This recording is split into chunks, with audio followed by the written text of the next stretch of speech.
2018년 봄 장로들과 책임 형제들을 위한 국제훈련. 교회 생활 안에서 교회 생활을 위해 그리스도를 우리의 인격으로 취하고 그리스도를 삶. 교회 생활 안에서 교회 생활을 위해 하나님의 중심적인 일을 체험하고 그리스도를 우리의 인격으로 취함. 1주 1일 아침의 누림. 빌립보서 2장 13절. 왜냐하면 하나님은 자신의 기쁨을 위하여 여러분 안에서 운행하시어 여러분이 뜻을 세우도록 하실 뿐만 아니라 행하도록 하시기 때문입니다. 갈라디아서 4장 19절. 나의 자녀인 여러분 속에 그리스도의 형상이 이루어지기까지 나는 다시 여러분을 위하여 해산하는 진통을 겪습니다. 하나님의 경륜의 중심은 하나님의 유일한 일, 이 한 가지에 있습니다. 우주 안에서 모든 시대와 모든 세대에 걸쳐서 하나님의 유일한 일은 그리스도 안에서 하나님 자신을 그분의 선민 안으로 일해 넣으시어 그분 자신을 그들과 하나가 되게 하시는 것입니다. 이것은 신성과 인성의 연합과 관련이 있습니다.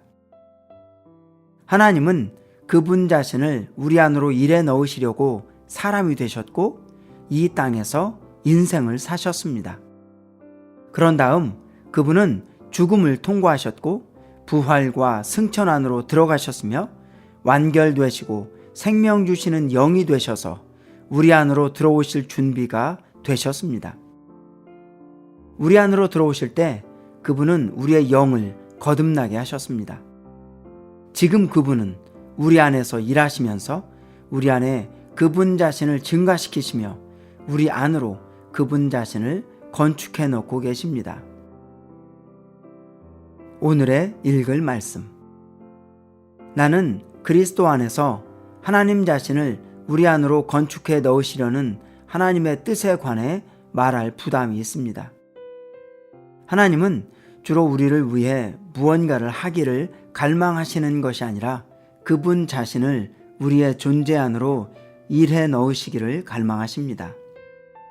하나님께는 시간적인 요소가 전혀 없지만 그럼에도 불구하고 그분은 시간이 흐르는 가운데 점진적으로 조금씩 사람들에게 그분의 계시를 열어주셨습니다. 하나님은 그분 자신 안이 아니라 사람 안에 그분 자신을 건축하고 계시며 사람 안에 뿐 아니라 또한 사람 안으로 그분 자신을 건축하고 계십니다. 이러한 건축은 하나님께서 그리스도 안에서 사람 안으로 그분 자신을 조성하시는 것입니다. 하나님의 의도는 그리스도를 여러분의 존재 안으로 철저히 일해 넣으시는 것입니다. 그러나 영적인 추구에 있어서 여러분은 이것에 관해 관심이 없습니다. 여러분의 영적인 추구는 오직 자신의 의도만을 고려하면서 반대 방향으로 가고 있습니다.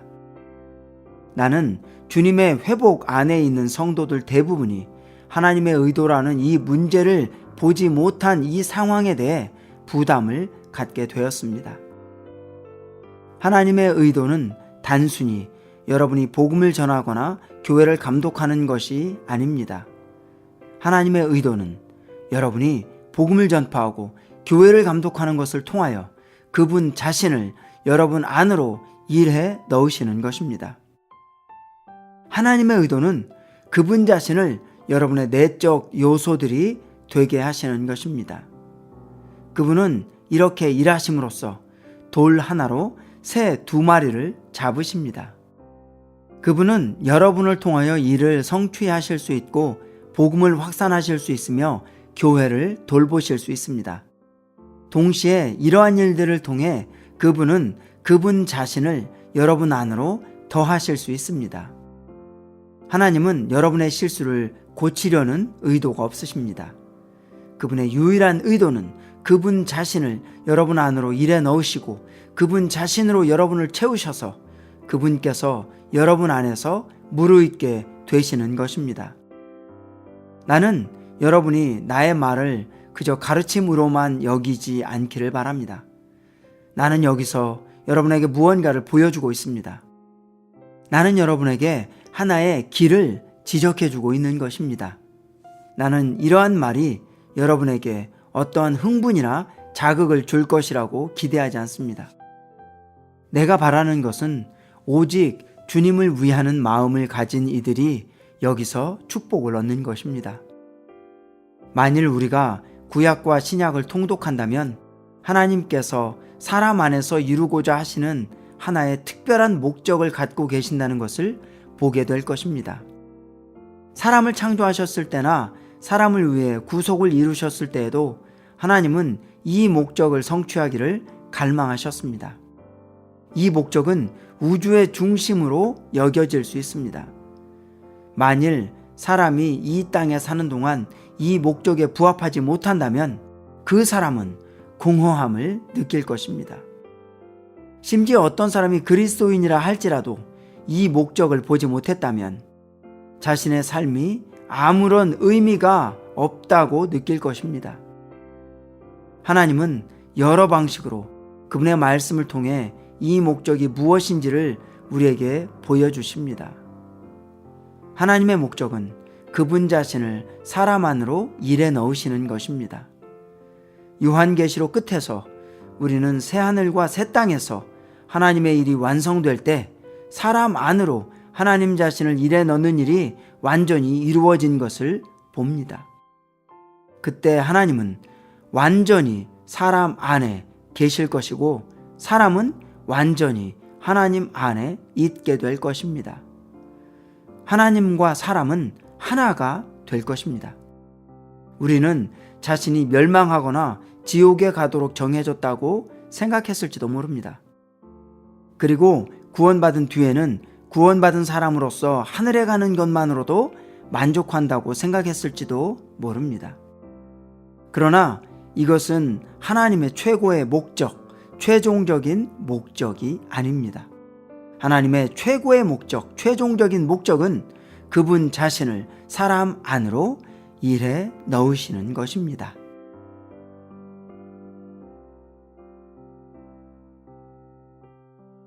일주 2일 아침의 누림. 에베소서 2장 10절. 우리는 하나님의 걸작품입니다. 그리스도 예수님 안에서 선한 일들을 위하여 창조되었습니다. 이 선한 일들은 하나님께서 미리 예비하신 것으로 우리가 그것들을 행하도록 하기 위한 것입니다. 디모데후서 2장 21절. 그러므로 누구든지 이런 것들에서 벗어나 자신을 깨끗하게 하면 그는 귀한 그릇이 되어 거룩해지고 주인에게 쓸모있게 되며 온갖 선한 일을 위하여 예비될 것입니다. 교회 안에서 가장 중요한 것은 사람입니다. 어떤 일보다 사람이 훨씬 더 중요합니다. 세상에서는 정반대로 이 일이 사람보다 더 중요합니다. 그러나 우리에게는 사람이 더 중요합니다. 시간은 두 영원 사이에 있으며 창조와 구속은 모두 시간 가운데 있습니다. 시간 안에서 하나님은 많은 일들을 하셨습니다. 그러나 하나님의 주된 목표는 그 일들이 아니라 그 일들을 통하여 사람들을 얻는 것이었습니다. 하나님은 일 자체를 위하여 일하지 않으시며 그분의 일들을 통하여 사람들을 얻기 원하십니다. 하나님은 여기서 다만 어떤 일을 성취하시려고 하는 것이 아니라 그분의 일을 사용하여 몇몇 사람들을 얻으시려고 합니다. 따라서 우리의 관점은 달라져야 합니다. 오늘의 읽을 말씀. 위트니스리 형제님의 답변. 장로들의 봉사는 장로라는 사람과 관계가 있습니다. 그것은 방법에 달려있지 않고 그 사람에게 달려 있습니다. 신약에서는 봉사하는 방법이나 봉사하는 길을 찾기가 아주 어렵습니다. 어떤 곳들에서는 방법이나 길에 대해 말하는 것처럼 보이지만 사실 강조점은 여전히 사람에게 있습니다. 사람이 방법이며 주님의 일입니다. 만일 하나님께서 사람을 얻지 못하신다면 그분께는 어떤 일이나 어떤 길이 없는 것입니다.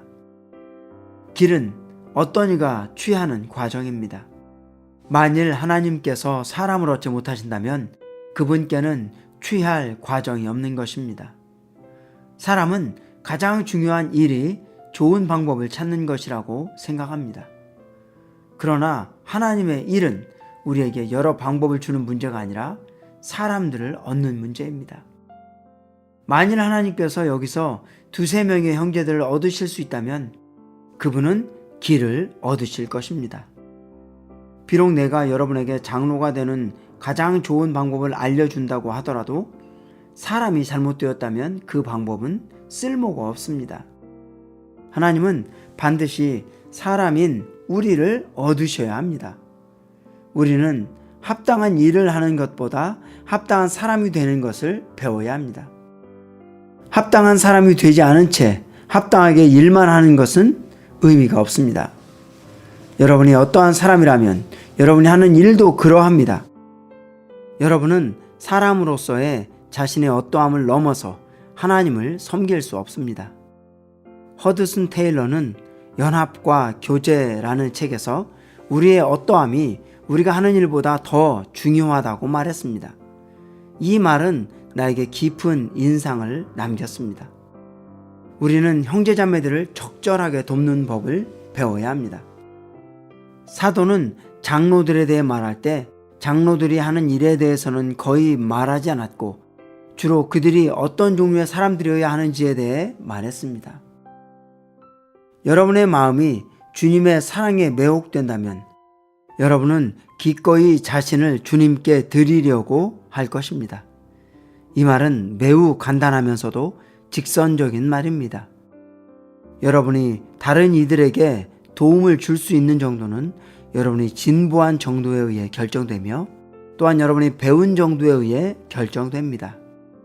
만일 우리 가운데 4분의 1만이라도 이런 식으로 하나님께 쓰임을 받는다면 수년 안에 교회의 인수는 1,200명에서 1,2,000명으로 증가할 것입니다. 또한 질적인 면에서도 새로 얻은 사람들이 오늘날 우리에게 있는 1,200명보다 훨씬 더 좋을 것입니다. 하나님의 축복을 가져오는 것은 우리의 터나 교리가 아닙니다. 기본적인 문제는 바로 사람 자신입니다. 사람이 구원받은 후 그 사람의 모든 영적인 체험은 하나님께서 우리 안에서 입지를 얻으시도록 허락해 드리는데 달려 있습니다. 또한 하나님께서 그 사람으로부터 그분 자신을 살아내시도록 허락해 드리는데 달려 있습니다. 나는 이것을 다른 방식으로 설명하겠습니다. 여기에 빈 컵이 있다고 합시다. 이것은 사람이 구원받기 전의 상태를 묘사해 줍니다. 그의 속은 비어 있습니다. 그러나 컵이 물로 채워지는 것처럼 구원받은 뒤에는 그의 속이 채워집니다.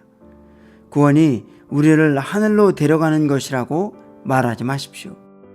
구원은 하나님을 우리 안으로 넣는 것입니다.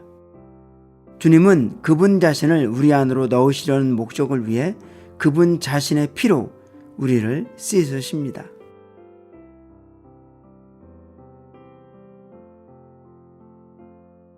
일주 3일 아침의 누림 요한복음 14장 23절 예수님께서 그에게 대답하셨다. 누구든지 나를 사랑하면 나의 말을 지킬 것입니다. 그러면 나의 아버지께서 그를 사랑하실 것이고 우리가 그에게 가서 그와 함께 서로 거처를 정할 것입니다. 골로새서 3장 11절 거기에는 헬라인과 유대인이나 할례자와 무할례자나 야만인이나 수구두야인이나 노예나 자유인이 없습니다. 오직 그리스도께서 모든 것이시며 모든 것 안에 계십니다. 하나님은 그분의 생명과 본성을 우리 안으로 나누어 주심으로써 우리를 그분과 똑같게 만드십니다. 베드로후서 1장 4절은 우리가 신성한 본성에 동참하게 되었다고 말합니다. 요한복음 1장 12절과 13절은 우리가 하나님의 생명으로 하나님에게서 났으며 하나님에 의해 거듭났다고 말합니다. 우리는 하나님에게서 났고 오늘날 하나님의 생명과 본성을 가지고 있기 때문에 부분적으로는 그분과 똑같습니다. 어느 날 그분께서 오실 때 우리는 온전히 전적으로 그분과 똑같게 될 것입니다. 다윗이 하나님의 마음에 맞는 사람이라는 것은 놀랍지만 그것으로는 충분하지 않습니다. 하나님은 이렇게 말할 수 있는 이들을 원하십니다. 나는 하나님의 마음에 맞는 사람일 뿐 아니라 신격에서는 아니지만 생명과 본성에서 하나님입니다. 한편으로 신약은 신격이 유일하다는 것과 홀로 신격을 지니신 하나님만이 경배를 받으셔야 한다는 것을 계시합니다. 다른 한편으로 신약은 그리스도 안에 믿는 이들인 우리가 하나님의 생명과 본성을 지니고 있다는 것을 계시합니다. 또한 우리가 생명과 본성에서 하나님이 되어가고 있지만 신격에는 결코 참여할 수 없을 것임을 계시합니다. 오늘의 읽을 말씀, 사무엘기하 7장에서 다윗은 하나님께 백향목집을 지어드리기를 원했지만 하나님은 그리스도 안에서 그분 자신을 다윗 안으로 건축해 넣기를 원하셨습니다. 하나님께서 다윗 안으로 건축해 넣으시려는 것은 하나님의 집일 뿐만 아니라 다윗의 집이었습니다. 우리는 자신의 행함이나 일이 아닌 하나님의 건축하심에 의해 그분께서 거처를 얻으실 것임을 깨달아야 합니다. 그리스도는 우리의 영 안으로 들어오시고 우리의 영에서부터 그분 자신을 우리의 생각과 감정과 의지 안으로 확산하시어 우리의 혼 전체를 점유하심으로써 교회를 건축하십니다. 이 교회는 그분과 우리의 거처가 될 것입니다. 이것이 우리에게 필요한 것입니다. 그리고 우리의 부담은 이 한 가지를 강조하는 것입니다. 우리는 하나님을 위해 무언가를 건축할 필요가 없습니다. 오히려 하나님께서 그리스도 안에서 그분 자신을 우리의 생명과 본성과 본질로 우리 안으로 건축하셔야 합니다.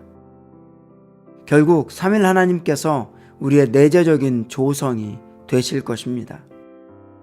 우리는 삼위 하나님으로 조성될 것입니다. 그것이 다윗의 씨와 하나님의 아들입니다. 다시 말해서 그것은 상호 거처를 위하여 하나님의 필요와 우리의 필요를 만족시키는 신성하고도 인간적인 어떤 것입니다. 새 예루살렘은 이 상호 거처의 완결이며 우리는 모두 그곳에 있을 것입니다.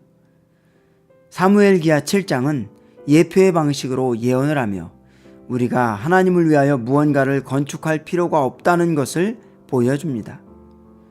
우리는 참으로 이것을 할 수 없습니다. 우리 자신이나 우리가 가진 성경 지식과 이론으로는 하나님을 위해 어떤 것도 건축할 수 없습니다. 우리에게는 하나님께서 그리스도를 우리의 내재적인 조성 안으로 건축해 넣으심으로 우리의 전 존재가 그리스도로 재조성되는 것이 필요합니다. 그 결과 우리는 바뀔 뿐만 아니라 한 종류에서 다른 종류의 사람으로 변화됩니다. 이제 우리는 사무엘기하 7장을 통해 우리가 하나님을 위해 무언가를 건축하는 것을 그분께서 참으로 원하지 않으신다는 것을 볼 수 있을 것입니다. 우리는 아무것도 아니고 우리에게는 아무것도 없으며 우리는 아무것도 할 수 없습니다. 그러므로 우리에게는 우리의 존재 안으로 일에 넣어진 그리스도가 필요합니다. 이 시점에서 우리는 다시 한번 하나님의 경륜이 무엇인지를 고려해야 합니다. 하나님의 경륜은 하나님의 체현이신 그리스도 안에서 하나님 자신을 우리 안으로 일에 넣으시는 것입니다. 그리스도는 죽음과 부활을 통하여 생명 주시는 영이 되셨습니다.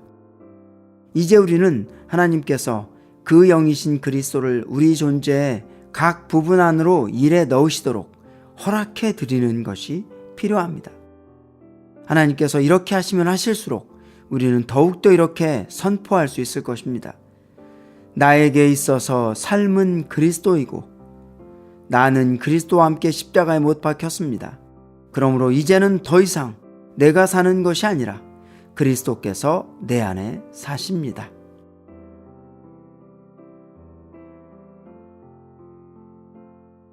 일주 4일 아침의 누림 갈라디아서 2장 20절 나는 그리스도와 함께 십자가에 못 박혔습니다.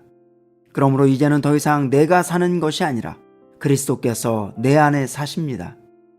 이제 내가 육체 안에서 사는 생명은 나를 사랑하시어 나를 위하여 자신을 버리신 하나님의 아들의 믿음 안에서 사는 생명입니다. 골로새서 3장 4절 그리스도는 우리의 생명이십니다. 그분께서 나타나실 그때 여러분도 그분과 함께 영광 가운데 나타날 것입니다. 주님의 의도는 그분 자신을 우리 안으로 일에 넣으시어 우리의 생명뿐 아니라 우리의 인격이 되게 하시는 것입니다. 우리가 단지 상자일 뿐이고 살아계신 주님께서 우리 안에 들어와 우리의 인격이 되시고자 한다면 문제는 간단할 것입니다. 상자에는 인격이 없습니다. 그러나 우리는 살아있는 상자이며 우리 중 많은 이들에게 강한 인격이 있습니다. 우리 중 어떤 사람들은 생각이 강하고 어떤 사람들은 감정이 강하며 어떤 사람들은 의지가 강합니다. 그러므로 주님은 많은 어려움을 당하십니다. 그러나 우리는 주님께서 그분 자신의 인격을 결코 포기하지 않으신다는 것을 깨달아야 합니다. 포기는 반드시 우리가 해야 합니다. 주님은 우리를 인격으로 삼아 사실 의도가 없으십니다. 우리는 단순히 그분을 담는 그릇이 되어야 합니다. 그러나 문제는 하나님께서 살아있는 어떤 그릇들을 만드셨다는 것입니다. 이것이 신약의 시작에서 주 예수님께서 그분을 따르려면 우리 자신을 부인해야 한다고 말씀하신 이유입니다. 이것은 우리의 인격을 부인해야 한다는 뜻입니다. 예수님을 따르는 것은 그분을 우리의 인격으로 취하는 것을 의미합니다. 오늘의 읽을 말씀. 사람은 곧 혼입니다. 몸은 기관이고 영도 하나의 기관이며 오직 혼이 우리가 말하는 사람입니다. 혼이 사람의 인격입니다. 그러나 우리가 주님을 믿고 주님을 우리 안에 받아들였을 때 주님은 우리의 영 안에서 우리의 생명이 되셨습니다. 원래 우리의 영은 생명이 없었고 단지 하나의 기관이었습니다. 그러나 이제 주 예수님께서 우리 사람의 영 안에 들어오셔서 우리의 생명이 되셨기 때문에 우리의 영은 더 이상 기관에 불과한 것이 아니라 속사람이 되었습니다. 우리는 반드시 이 일에 대하여 분명해야 합니다. 전에는 우리의 혼이 우리의 인격이었지만 지금은 우리의 영이 우리의 인격입니다. 전에는 영이 기관이었지만 지금은 혼이 기관입니다. 우리는 혼이 주장을 하거나 혼이 머리를 내밀도록 해서는 안 됩니다. 이것이 우리의 혼을 부인하여 우리의 인격이 되지 않게 하는 것입니다. 그러나 나중에 우리가 어떤 일을 기억해야 할 때 혹은 기억력이 필요할 때는 혼이 기억하도록 해야 합니다. 혼은 더 이상 우리의 인격이 아니라 하나의 기관입니다. 우리의 영이 오늘 우리의 인격입니다.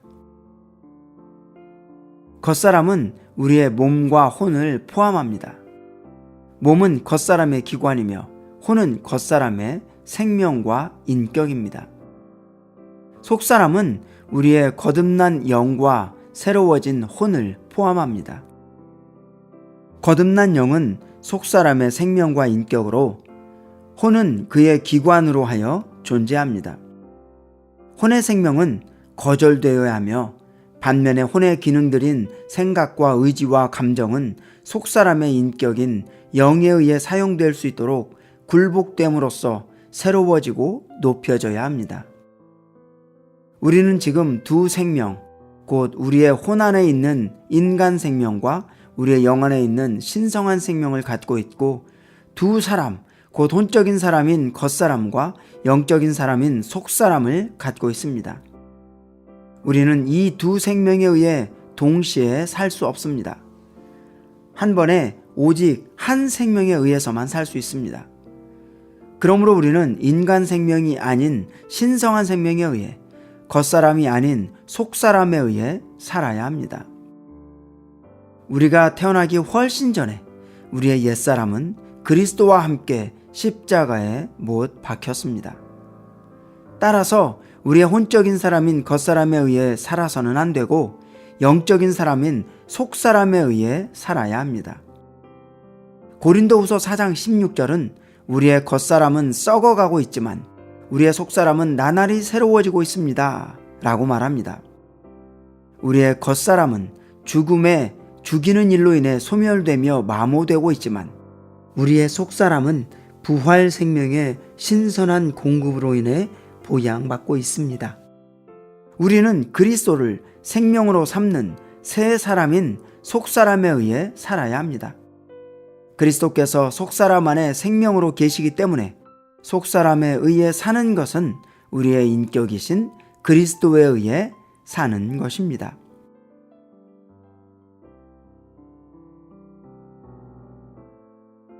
일주 5일 아침의 누림. 고린도 후서 4장 16절. 그러므로 우리는 낙심하지 않습니다. 우리의 겉사람은 썩어가고 있지만 우리의 속사람은 나날이 새로워지고 있습니다. 고린도 후서 5장 15절. 그분께서 모든 사람을 대신하여 죽으신 것은 살아있는 사람들이 더 이상 자신을 향하여 살지 않고 자기들을 대신하여 죽으셨다가 다시 살아나신 분을 향하여 살도록 하려는 것입니다. 거듭난 우리 사람의 영은 하나님의 지극히 큰 능력을 아는 기관일 뿐만 아니라 내주하시는 그리스도를 인격으로 삼는 속사람이기도 합니다. 우리는 그리스도를 우리의 인격으로 삼아 속사람인 우리의 영 안에서 살아야 합니다. 우리는 속사람에 이르도록 강하게 되어 그리스도께서 우리의 마음에 거처를 정하시도록 해드려야 하고 그리스도를 우리의 생명과 능력만이 아니라 인격으로 취해야 합니다. 우리는 그리스도를 우리의 인격으로 삼아야 합니다. 우리의 이전 인격인 자아는 우리의 혼 안에 있습니다. 그러나 우리의 새 인격인 그리스도는 우리의 영 안에 계십니다. 그러므로 우리는 자신의 혼, 곧 옛 인격을 부인하고 그리스도를 우리의 새 인격으로 삼아야 합니다. 그리스도를 우리의 인격으로 삼으려면 우리는 자아를 제쳐두어야 합니다. 오늘의 읽을 말씀. 우리의 속사람, 곧 거듭난 영 안에는 우리의 생명이실 뿐 아니라 또한 인격이시기도 한 그리스도께서 계십니다. 갈라디아서 2장 20절에서 바울은 나는 그리스도와 함께 십자가에 못 박혔습니다.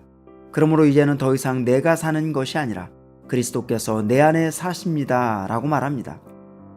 거듭난 믿는 이들인 우리는 우리의 이전 인격인 나, 자아와 우리의 새 인격인 그리스도를 모두 갖고 있습니다. 나는 우리의 혼 안에 있지만 그리스도는 우리의 영 안에 계십니다. 나는 겉사람인 옛사람의 인격이지만 그리스도는 속사람인 새사람의 인격이십니다.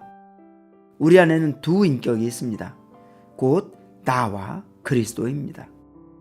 우리의 이전 인격인 나는 십자가에 못 박혔고 우리의 새 인격이신 그리스도는 우리 안에 살고 계십니다. 더 이상 내가 아니라 그리스도입니다. 그리스도께서 우리의 능력과 생명이심을 아는 그리스도인들이 많이 있습니다.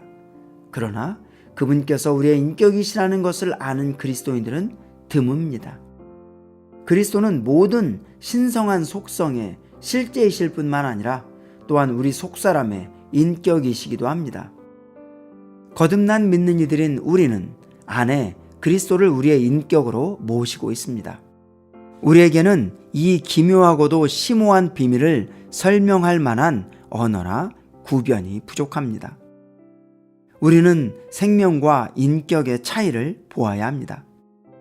생명은 우리를 살게 하는 수단인 반면에 인격은 목적과 목표와 선택과 선호가 있는 살아있는 존재입니다.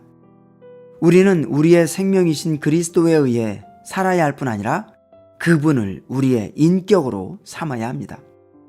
그리스도를 우리의 인격으로 취하기 위해서는 우리의 목적과 목표와 선호를 부인하고 그분의 목적과 목표와 선호를 취하는 것이 필요합니다. 우리는 일상생활에서 그리스도를 우리의 인격으로 삼아야 합니다.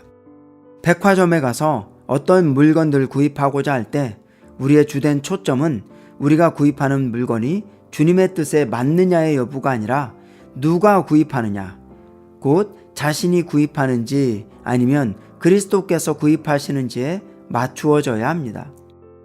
어떤 물건을 구입하려고 할 때 우리는 이렇게 기도해야 합니다. 주님께서 저의 인격이십니다. 주님께서 이것을 사시겠습니까? 우리가 장을 보는 실질적인 일에서 그리스도를 우리의 인격으로 삼는다면 확신을 갖고 내가 장을 보는 것이 아니라 그리스도께서 장을 보신다 라고 선포할 수 있을 것입니다. 우리의 인격이신 그리스도는 교회 생활을 위하십니다. 우리는 그리스도께서 우리 안에 사시고 우리의 마음에 거처를 정하시도록 허락해 드려야 합니다. 이럴 때 우리는 하나님의 모든 충만에 이르도록 충만하게 되어 그리스도의 몸인 교회의 실질적인 나타남이 될 수 있습니다. 우리는 합당하고 살아있고 풍성한 교회 생활을 갖도록 그리스도를 우리의 인격으로 삼아 속사람 안에 살아야 합니다. 그리스도를 우리의 인격으로 삼는 일상생활을 산다면 우리는 집회에 함께 모일 때 그리스도를 가지고 모일 뿐만 아니라 단체적인 그리스도로서 모일 것입니다. 그런 집회에서 우리는 우리의 영 안에서 신성한 실제이신 그리스도를 가지고 아버지께 경배함으로써 그분께 참된 경배를 드릴 것입니다. 주님께서 우리의 눈을 여셔서 우리가 강화되어 속사람의 이름으로써 그리스도께서 우리의 마음에 거처를 정하시도록 해드려야 한다는 점을 볼 수 있기 바랍니다. 그리스도께서 우리의 존재를 완전히 소유하실 때 우리는 교회 안에서 그분을 모든 것으로 누리고 실질적인 면에서 새 사람인 교회를 산출할 것이며 이 새 사람 안에서 그리스도는 모든 것이시고 모든 것 안에 계실 것입니다.